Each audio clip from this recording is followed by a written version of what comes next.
අහසින් වැටෙන එක දිය බිදක්වත් මිනිසාට ප්‍රයෝජනයක් නොගෙන මුහුදට ගලා යන්නට මම ඉඩ නොතබමි. මේ නිකම්ම වචන නෙවෙයි. මේ තමයි පොළොන්නරු යුගයේ රන්වන් කළ අපේ මහා පරාක්‍රමබාහු රජතුමාගේ ප්‍රතිපත්තිය.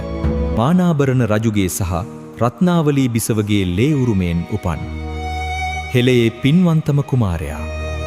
රාජ්‍ය පාලනයේදී එතුමාට යෝධ සෙවණැල්ලක් වුණු ආදරණීය ලීලාවතී අගබිසවගේ ආශිර්වාදයත් එතුමාට තිබුණා. වසර 33ක් මුළුල්ලේ මේ රටේ අස්සක් මුල්ලක් නැර Tamanගේ අනසක පතුරවන්න එතුමාට හැකි වුණා. එතුමා එනකොට මේ රට තිබුණේ කැඩිලා, විසිරිලා. මිනිස්සුන්ට බඩගින්න විතරයි ඉතුරු වෙලා තිබුණේ. පළමු එතුමා කඩුව අතට ගත්තා. බෙදී තිබුණු රට එකම දජයක් යටතට ගෙනාවා. ඒත් එතුමා දැනගෙන හිටියා සැබෑ සටන තියෙන්නේ සතුරන් එක්ක නෙවෙයි. දුප්පත්කම සහ නියඟ එක්ක කියලා.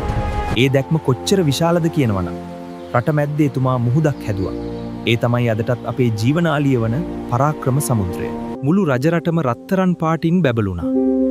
හාල් ඇටයක් ගානේ මුළු ආසියාවටම බත් කැව්වේ මේ පුංචි රටෙන්. අපේ බලය මුහුදෙන් එහාටත් පැතිරුණා. බුරුමය, ඉන්දියාව පවා එදා සිංහලයාගේ ඒ අසහාය වික්‍රමය දැකලා මවිත වුණා. භෞතික දියුණුව විතරක් නෙවෙයි. ගල් කුලකින් පවා මහා කරුණාව මතු කරන්න එතුමාට පුළුවන් වුණා. මාලිගා, වෙහෙර විහාර, වැව් දහස් ගණනක් අවුරුදු 33ක් ඇතුළත තනි රජෙක් කරපු මේ වැඩ කොටස දිහා අදටත් ලෝකය බලන්නේ පුදුමයෙන්. ඒත් කාලයත් එක්ක ඒ ස්වර්ණමය යුගය වැලියට සැඟවිලා ගියා. ඉතුරු වුණේ මේ ගල් කණු විතරද? අද අපි ඒ අතීතයේ දිහා බලලා නිකම්ම ආඩම්බර වෙනවා විතරද? ඒ මහා රජතුමා අපෙන් බලාපොරොත්තු වුණේ ඒකද? පරාක්‍රමබාහු රජතුමා කියන්නේ නිකම්ම ඉතිහාස කතාවක් නෙවෙයි. ඒක අපි හැමෝගෙම ඇඟේ දුවන ලේවලට එකතු වෙන්න ඕන ගැම්මක්. අපිට සම්පත් නැතිව නෙවෙයි. අපිට නැත්තේ ඒ සම්පත් කළමනාකරණය කරන්න අවශ්‍ය දැක්ම සහ කැපවීම විතරයි. නිකම් මහස දිහා බලන් ඉන්න જાතියක් වෙන්න එපා. වැටෙන වතුර බින්දුවෙන් වැඩක් ගන්න. පරාක්‍රමබාහු යුගයක් ආයෙ අපි හදමු. ජය වේවා. ඔබේ අදහස පහලින් සටහනක් දාගෙන යන්න. ඒ වගේම අනිත්‍යයටත් බලන්න මේ වීඩියෝ එක ෂෙයා කරන්න. මොකද මේ මහා පරාක්‍රමබාහුගේ දේශයයි.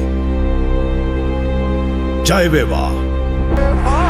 පරාක්‍රමබාහු මහා නිරිඳා මහා මුහුදක් නෙවේ නුඹයි එදා නැගිටිවි සිංහලු බිඳි උපමා ලෝකය දිනමු අපි යලිත් මෙදා